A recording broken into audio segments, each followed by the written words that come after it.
internet kama Babeleji baliuaga batu mingi huku Kongo, nusu ya Bakongomani baliua. Na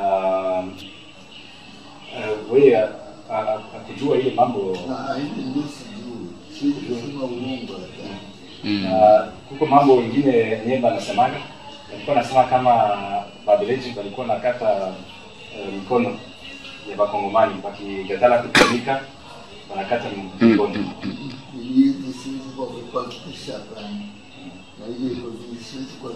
Hata mimi naona kama ile kitu wenyewe haiwezekani. Kama unataka mtu atumike, ukimkata mkono atatumika je kazi? Ataweza kutumika tena? Ndiyo, ni bo. Siwezi kuhakikisha ile hapana. Na kama mtu anihakikisha ile, kwa sababu alikuwa tunaona nani wa nini Babeleji walikuwa watu onete, please honete.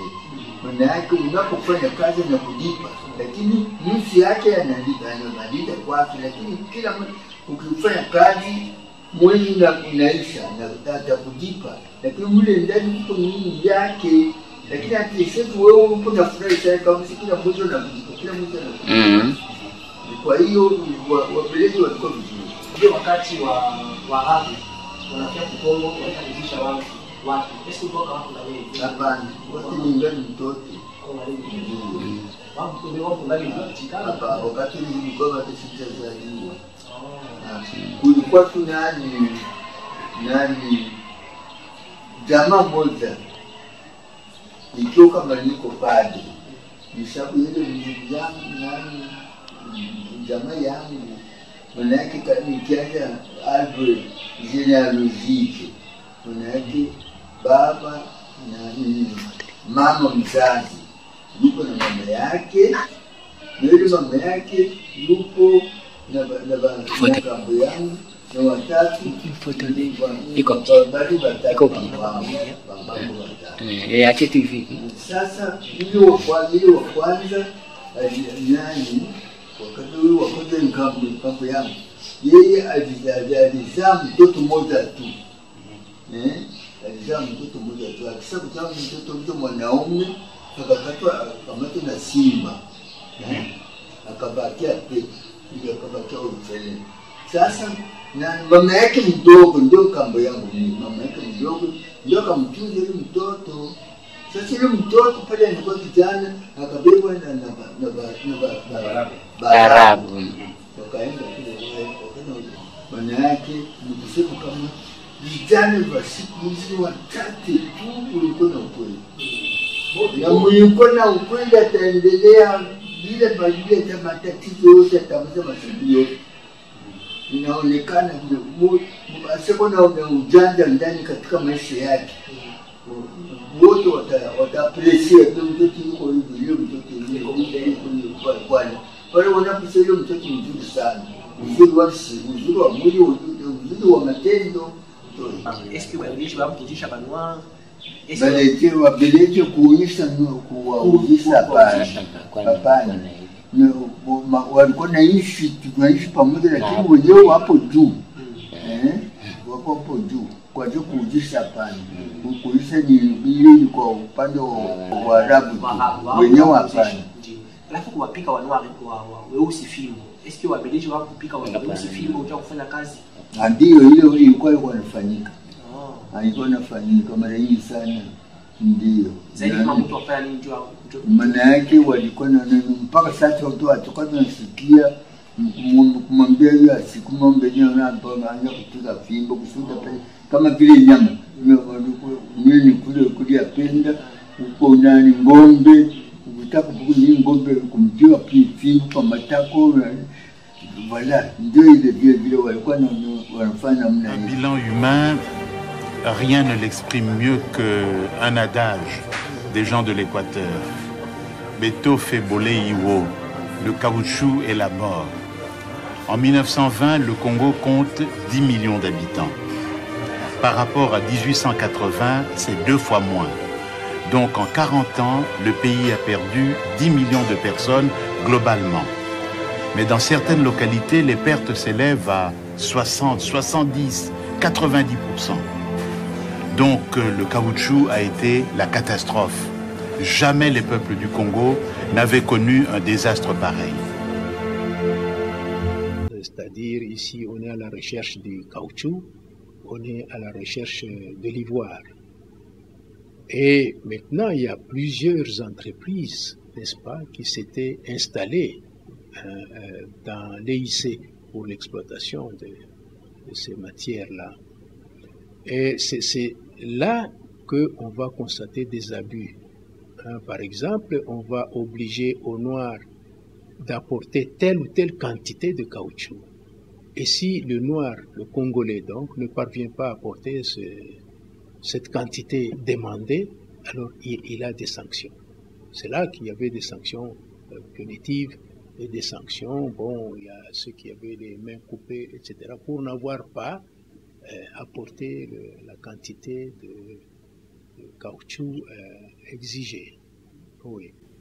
Donc, on ne peut pas normalement parler de 10 millions, je ne sais pas à partir de quel chiffre, parce qu'à ce moment-là, qui avait fait les recensements, mais ce sont des suppositions.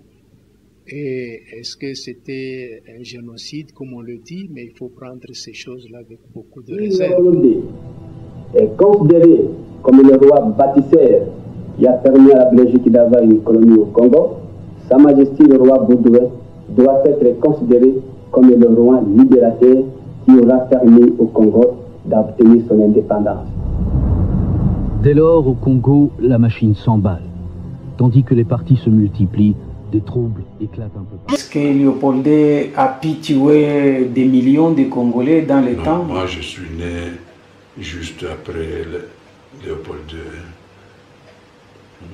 Je suis né en 1935 et je connais presque rien par ce qui est écrit dans les livres sur lui.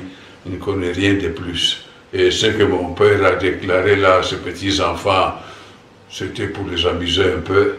C'était peut-être vrai aussi, parce que comme mon père a dit qu'on lui a reproché de n'envoyer que des bandits, donc ça dit beaucoup, hein.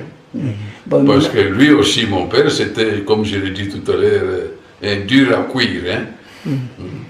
Et vous allez trouver, quand vous allez lire sa biographie là, je ne suis pas très petit, dans quelles circonstances il a quitté son pays. Oui.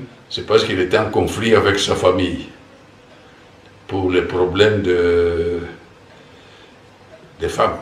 Ah, oui. La famille, à l'époque, imposait aux enfants la femme.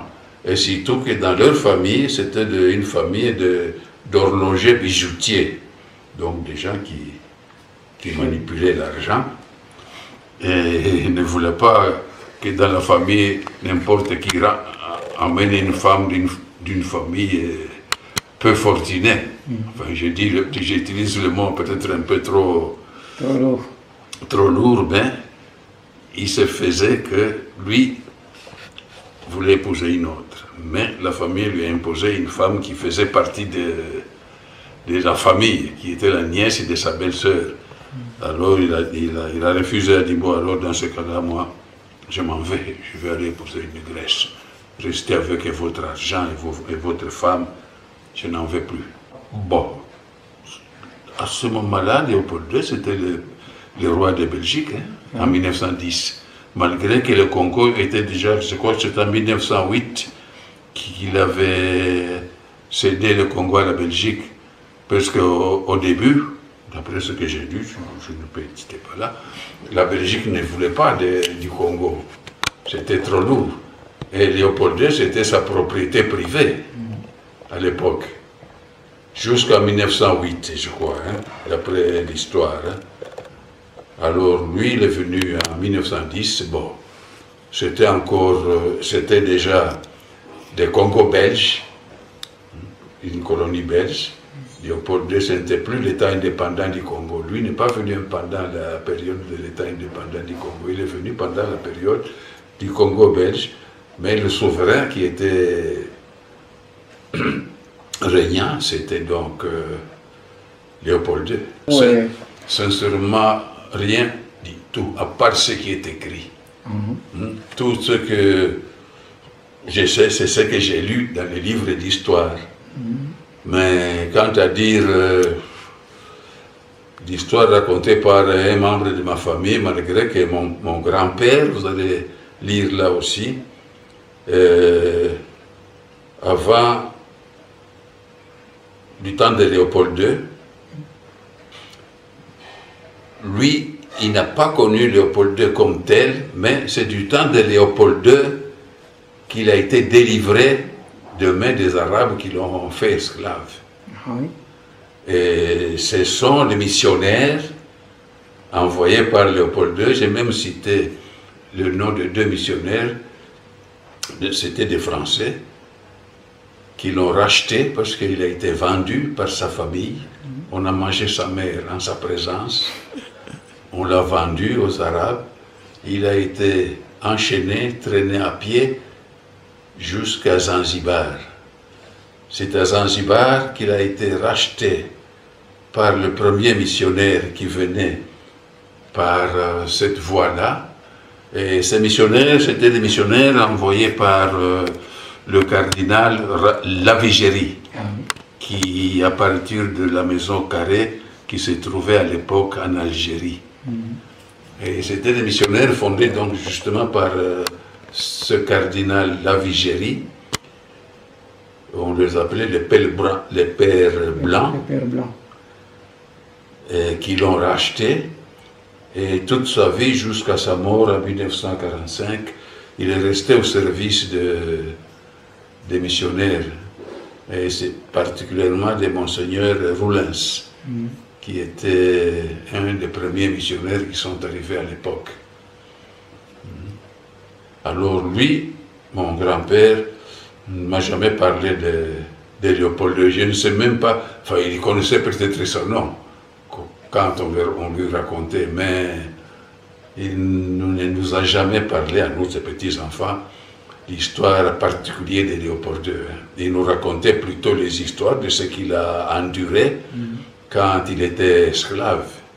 Et donc, c'est un ancien esclave. Oui, des Arabes. Oui, il était vendu aux Arabes. Et racheté. Et racheté par les missionnaires. Il n'était pas le seul, hein. Il y en avait beaucoup. J'en ai connu d'autres qui se trouvent. D'ailleurs, ils sont restés presque tous à l'est de la République. Et beaucoup sont restés même en Tanzanie. Parce que dernièrement, il y a déjà un petit temps, j'ai parlé avec un chauffeur tanzanien. Et il m'a dit, non, il y a beaucoup de Bakusu qui sont là chez nous. Et ce sont ces anciens esclaves qui ont été donc libérés et qui n'ont pas voulu rentrer chez eux. Tout comme mon grand-père, il n'est jamais rentré dans son village. Il a refusé. Parce que les Batitera, ce sont des gens très féroces. Écoutez, les missionnaires comme tels, je crois qu'à ce moment-là, les souverains du pays, c'était les rois Léopold II. Oui. D'ailleurs, c'est les rois Léopold II qui avaient demandé qu'on envoie des missionnaires belges aussi, parce que les premiers missionnaires qui sont arrivés, c'était des Français, qui sont partis de la maison Carré, donc en Algérie, qui était envoyé par le cardinal Lavigéry.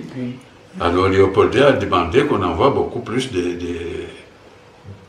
Belges que des Français. Mais sinon, les premiers missionnaires qui sont arrivés, et je crois que ce sont ceux-là qui ont acheté mon grand-père, parce que j'ai cité des noms là-bas, qui ont fondé la première mission à l'Est. C'était tout d'abord à Kibanga, donc dans les territoires de Fizi, et puis ils ont déménagé pour aller à Mpala, et puis Kirungu Moba. Là, c'est tout ce que je sais de cette histoire-là. Mon grand-père ne m'a jamais parlé expressément de Léopold II. Je ne sais pas s'il les connaissait, il avait même entendu parler de ces noms-là. À part ce que j'ai lu dans les livres, et que je doute même un peu, parce qu'il y a beaucoup d'exagération dans ces histoires-là. Il y a beaucoup d'exagération. Quand mon grand-père me racontait que les gens s'entraient manger. Alors, je crois que ce que Léopoldien a fait à côté de ce que les autres faisaient avant lui n'était pas comparable. Hein. Parce que mon grand-père, lui, il a assisté, on a mangé sa mère en sa présence. Les gens s'attribuent. Les gens s'attribuent des Bakusu. Oui. Donc, c'était vraiment horrible. Mais je trouve qu'il y avait, quand je compare ce que mon grand-père me racontait, les horreurs qu'il a vécues, et ce qu'on écrit, mais les écrits, je crois qu'il y a eu certainement des abus. Ça, c'est évident qu'il y a eu des abus. Mais il y a eu aussi beaucoup d'exagération. Oui. Parce que Léopoldien avait beaucoup d'ennemis. Il utilisait les Congolais comme des esclaves. Bon, dire peut-être, je crois que ce n'est pas utilisé, mais les faire travailler peut-être comme les esclaves. Bon, ça, je sais. Et il y avait aussi la chicotte, à l'époque. Ceux qui ne voulaient pas se soumettre aux Belges. Oui, bon, c'est ça. Si cette pratique-là, est-ce qu'on coupait les gens les mains quand ils ne voulaient pas travailler ou quoi? Bon, ça, il faut remonter très loin pour trouver ces mains coupées. D'ailleurs, c'est ce que je vous ai dit, il y a beaucoup d'exagération dans cette histoire-là. Parce que mon grand-père, lui, naturellement, quand il a été libéré, il n'est plus jamais retourné chez lui. Et on parle des gens de mains coupées, c'est à la forêt équatoriale, là où on exploitait le caoutchouc. Mais lui, il est resté à l'est. Il est resté tout d'abord à Kibanga, Mpala, et puis Kassongo. Et puis il est rentré à Kalemi, là où il a terminé sa vie. Et c'est là où moi je l'ai connu. Bon, selon les gens qui racontent l'histoire, ils parlent que les Belges ont dit tuer quand ils colonisaient le Congo. Puis des millions de Congolais ont péri le temps de la colonisation. Sincèrement, c'est exagéré. J'ai lu encore d'autres livres où on parle qu'on a minimisé certaines pandémies qu'il y avait à l'époque, qui ont fait des ravages aussi. La maladie du sommeil, entre autres. Il y avait une maladie qu'on appelait Kaputula. Ça, c'est un de mes oncles qui me parlait de ça. Parce que j'ai un oncle qui a épousé une de mes tantes maternelles. Hein. Vous allez trouver son nom là-bas. Lui, il était original de l'Équateur. Il est arrivé certainement du temps de Léopold II à l'est, à Kalemi, au service d'un administrateur belge. Et lui, il ne nous a jamais parlé des histoires de couper les mains. Bon, il y avait des abus. Ça, c'est certain. Écoutez, je vais vous raconter une histoire qui c'est pour vous montrer des abus. C'était individuel. Hein. À Kalemi, il y avait un administrateur qu'on l'a même surnommé Bonambaya, tellement qu'il était méchant. Eh bien, ils avaient l'habitude de faire des tournées dans les chefferies pour exiger des travaux, donc des champs. Ça, c'était obligatoire. Hein? Alors, une fois, il est parti de la ville donc, de Kalemi pour aller au village de Chef Moni. Alors, il y avait un petit ruisseau qu'on appelait Kituku. Il n'y avait pas de pont. Les gens sautaient sur des pierres ou bien... Alors, il est passé, il a dit, bon, à mon prochain voyage, je voudrais qu'il y ait un pont ici, un petit pont. Moi, je ne sais pas sauter sur des branchages comme ça, comme vous le faites. Il est rentré et à son prochain tournée, il est passé là-bas, il n'y avait pas de pont. Il a fait venir le chef de village. Il n'a pas su s'expliquer, il a dit, allez, là. Il l'a couché et il a marché sur le chef. Et il a même piétiné son pied pour l'enfoncer dans la boue. Ça, c'est l'histoire qui s'est passée à Kalemi, que je connais, qui est authentique.